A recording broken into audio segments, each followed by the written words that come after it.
ஒரு சொத்து நம்ம வாங்க போகிறோம், இல்லை நம்ம சொத்து விற்க போகிறோம். அந்த மாதிரி சமயங்களில் நம்ம என்னென்ன விஷயங்கள்ல நம்ம கண்டிப்பாக கூர்ந்து கவனிக்க வேண்டும், என்னென்ன விஷயங்களில் என்னென்ன விஷயங்களில் நம்ம கண்டிப்பாக கவனமாக இருக்க வேண்டும், அதை தான் இந்த சீரீஸ் ஆஃப் வீடியோஸில் பார்க்க போகிறோம். வணக்கம், நான் உங்கள் ரஸியா கலி. இப்போ சொத்து நம்ம வீடு வாங்க போகிறோம், இல்லை வேற ஒரு இன்வெஸ்ட்மெண்ட்டுக்காக வேற ஒரு ப்ராப்பர்ட்டி வாங்க போகிறோம், மாதம் வாடகை போகிறோம் அப்படின்னு சொல்லி வாங்க போகிறோம் அப்படின்னா, நம்ம அதில் வந்து பார்த்திங்கன்னா நம்மளுடைய ஆயுள் கால வருமானத்தில் பெரும்பகுதி டோட்டல் இதெல்லாம் லைஃப் டைம் இன்வெஸ்ட்மெண்ட்டை அதில் போட்டு தான் பெரும்பாலானவங்க சொத்து வாங்குறாங்க. அதுவும் குறிப்பாக பார்த்திங்கன்னா ஒரு சென்னையில் அல்லது ஒரு பெரிய பிரபலமான ஒரு சிட்டியில் வந்து ஒருத்தர் வந்து எல்லாருக்குமே தனக்குன்னு ஒரு சொந்தமாக ஒரு வீடு வேணும் அப்படின்னு நினச்சி வாங்குறவங்க, இன்வெஸ்ட்மெண்ட் பண்ணுறவங்க பார்த்திங்கன்னா தங்களோட வாழ்நாளில் ஒரு வாழ்நாளோட மொத்த investment savings, life time savings, ஒரு 15 வருஷம் 20 வருஷம் சேவிங்ஸ் பண்ண எடுத்து அதை தான் வாங்கி வச்சு ஒரு சொத்தை வாங்குறாங்க. அப்போ அந்த மாதிரி சொத்து வாங்கும்போது அதில் ஒரு பிரச்சனை, ஒரு சிக்கல் அப்படின்னு வந்ததுன்னா அவங்க வந்து லைஃபே வந்து ஒரு டோட்டல் லைஃபே வந்து பல சமயங்களில் கேள்விக்குறியாயிடுது. ஒரு லைஃப் டைம் சேவிங்ஸே இழக்கிற மாதிரி ஆயிடுச்சுன்னா என்ன பண்ணுறது?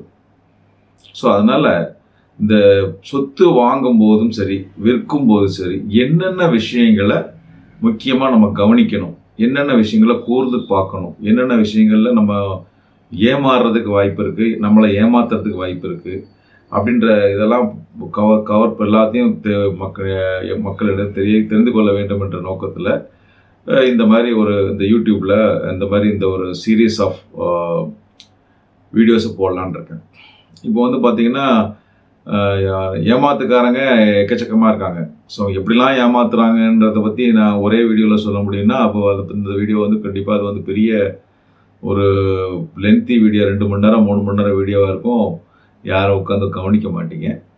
ஸோ அதனால் ஒவ்வொரு வீடியோவில் ஒவ்வொரு விஷயங்கள், ஸோ நான் வந்து ஒரு 20 வீடியோவோ அல்லது 30 வீடியோவோ இந்த சொத்து வாங்கும் போதும் விற்கும் போதும் கவனிக்க வேண்டிய விஷயங்கள் என்னென்ன அப்படின்ற தலைப்பில் ஒரு 20 வீடியோவோ 30 வீடியோவோ பிரித்து போட்டு அதில் ஒவ்வொரு விஷயங்களை ஒவ்வொரு வீடியோவில் சொல்லலாம்னு நினைக்கிறேன். அந்த வகையில் நம்ம இன்னைக்கு பார்க்க போகிற விஷயம் என்னென்னா, முக்கியமான விஷயம், சொத்து விற்கிறவங்கிட்ட ஒரிஜினல் சேல் டீட், ஒரிஜினல் பத்திரம் இருக்கா, அந்த விஷயத்தை நம்ம கண்டிப்பாக கவனிக்கணும். அவங்ககிட்ட அந்த ஒரிஜினல் பத்திரம் இருந்தால் மட்டும்தான் நம்ம அதுக்கு அடுத்த கட்டத்துக்கு நமக்கு மூவ் பண்ணுறோம். இப்போ நம்மக்கிட்ட ஒருத்தன் சொல்கிறான் வந்து, இது என்னோட சொத்து, இது என்னோட ப்ராப்பர்ட்டி, இதை நீங்கள் வாங்கிக்கிங்க அப்படின்னு ஒருத்தர் சொல்லும்போது, அவங்கக்கிட்ட அந்த சொத்து பத்திரம் அவங்ககிட்ட இல்லைன்னு வச்சுக்கோங்களேன், அவனை நம்பி நம்ம அட்வான்ஸ் கொடுக்குறோம், இல்லை ஒரு வேறு ஏதாவது ஒரு முன்பணம் கொடுக்குறோம், இல்லை வேறு ஏதாவது அவனை நம்பி நம்ம ஒரு ஆக்ஷன் எடுக்கிறோம் அப்படின்னு சொல்லும்போது லாஸ்ட் மினிட்ல அவங்ககிட்ட அந்த பத்திரம் இல்லை, ஒரிஜினல் பத்திரம் இல்லை அப்படின்னா நம்ம என்ன பண்ணுவோம்? சொத்தை வேண்டான்னு ஒரு நிலைமைக்கு போக வேண்டி வரும். அப்போ நம்ம வந்து ஒரு சொத்தை வாங்க போகிறோன்னா ஃபஸ்ட்டு இனிஷியலாக நம்ம எடுத்தவொன்னே பார்க்க வேண்டியது, நீ விற்கிற போறியா, உனக்கு அட்வான்ஸ் வேணுமா, காசு வேணுமா, இல்லை அதை பற்றி நம்ம அடுத்த டாட்டா பண்ண முதல்ல உங்கள்கிட்ட ஒரிஜினல் டாக்குமெண்ட் இருக்கா, அதை காட்டு, ஒரிஜினல் சேலிட் இருக்கா. இப்போ நீங்கள் கேட்கலாம், எல்லார்ட்டையுமே ஒரிஜினல் சேலிட் இருக்குமா? நம்ம இப்போ உதாரணத்துக்கு வந்து ஒரு பெரிய பிளாட்டு போடுறாங்க, நம்ம ஒரு 10 ஏக்கர் 20 ஏக்கரில் லேண்டு போடுறாங்க, பிளாட்டு போட்டு விற்கிறாங்க. அப்போ அவங்ககிட்ட நம்ம வாங்குவது ஒரு 500 ஸ்கொயர் ஃபீட் 600 ஸ்கொயர் ஃபீட் தான் லேண்டு வாங்க போகிறோம். அப்போ அந்த மாதிரி சமயத்தில் நம்ம வந்து வெறும் 6 ஏக்கர் லேண்ட் உள்ளவன்ட்டா ஒரு 600 ஸ்கொயர் ஃபீட் லேண்ட் வாங்க போகிறோமே, அப்போ வந்து நம்ம போய் அவன்கிட்ட ஒரிஜினல் பத்திரக்கான்னு கேட்கலாமா, கேட்க முடியுமா, அது நியாயமா அப்படின்னு கேட்டிங்கன்னா, நிறைய கேஸில் என்ன பார்க்குறாங்கன்னா, அந்த ஒரிஜினல் சேல்டி இல்லை, மிஸ்ஸிங்கு, காணா போயிடுச்சு அப்படின்னு சொல்லிட்டு டாக்குமெண்டேஷன் பண்ணுறாங்க.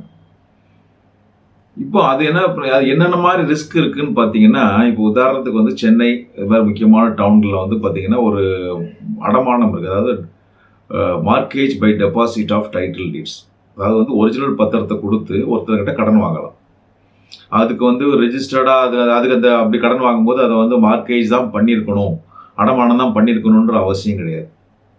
மார்க்கேஜ் ரிஜிஸ்டர் பண்ணியிருக்கணும்னு அவசியம் கிடையாது. அதை வந்து அது மாதிரி ஒரு அடமானம், அதாவது mortgage by deposit of title டீட்ஸ்ன்றது வந்து லீகலி வேலிட்.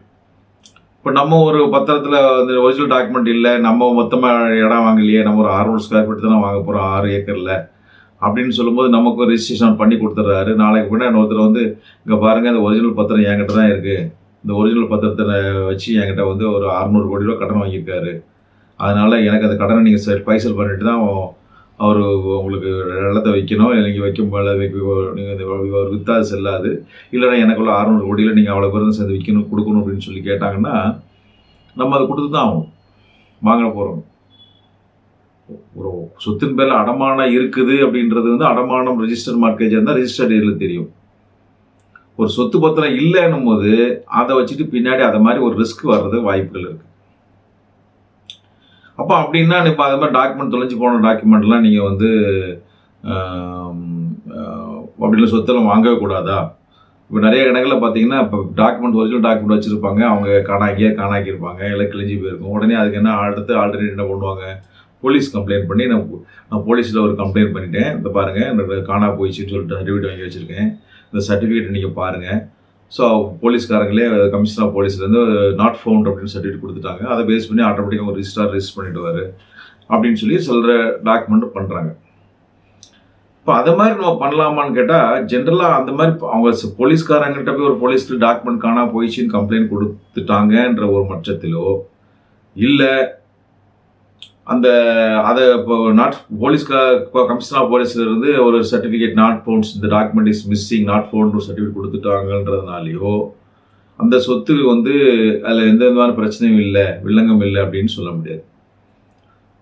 ஒருத்தர் வந்து அப்படி ஒரு போலீஸ் சர்டிஃபிகேட் கொடுத்த நாட் கம்ப்ளைண்ட் கொடுத்து போலீஸ்லேருந்து ஒரு நாட் ஃபவுண்ட் சர்டிஃபிகேட் கொடுத்த சொத்தை கூட நாளை பின்ன யாரோ ஒருத்தர் ஒரு டாக்குமெண்ட்டை தூக்கிட்டு வந்து இங்கே பாருங்கள் என்கிட்ட ஒருத்தர் கடன் கொடுத்து கடன் வாங்கியிருக்காரு, அந்த கடன் இருக்குது, அதனால தான் டாக்குமெண்ட் வச்சுருக்கேன்னு கேட்டார்னா நாட் ஃபவுண்ட் சர்டிஃபிகேட்டை வச்சுருக்கிறதுனால மட்டும் நம்ம கடன் தர முடியாதுன்னு சொல்ல முடியாது. அப்போ நம்ம லைபிலிட்டி நம்மகிட்ட வந்துடும், நம்ம தான் கொடுக்கணுன்ற ஒரு நிலைமை வரும். அடுத்தது பார்த்தீங்கன்னா இன்னும் வேற ஒரு ஆப்ஷன்ஸ் இருக்குது, வேற ஒரு ரிஸ்க் ஃபேக்டர் இருக்குது. என்ன பண்ணுவாங்கன்னா நிறைய இடங்களில் பார்த்தீங்கன்னா அந்த மொத்த பிளான்ட் பெரிய பெரிய லேண்ட்லாம் வந்து விற்கிறேன்னு சொல்கிறவங்க என்ன பண்ணுவாங்க, அந்த பெரிய ஃபைனான்சியர்ஸ்கிட்டலாம் போய் என்ன பண்ணுவாங்கன்னா இந்த லேண்டை நான் வாங்கிக்கிறேன்னு சொல்லிட்டு ஒரு சேல் அக்ரிமெண்ட் போடுவாங்க, அன்ரிஜிஸ்டர்ட் சேல் அக்ரிமெண்ட் ஆகும். அப்போ அவங்க ஒரு பெரிய பணம் ஒரு 5 கோடி 10 கோடி கொடுக்கும்போது என்ன பண்ணுவாங்க,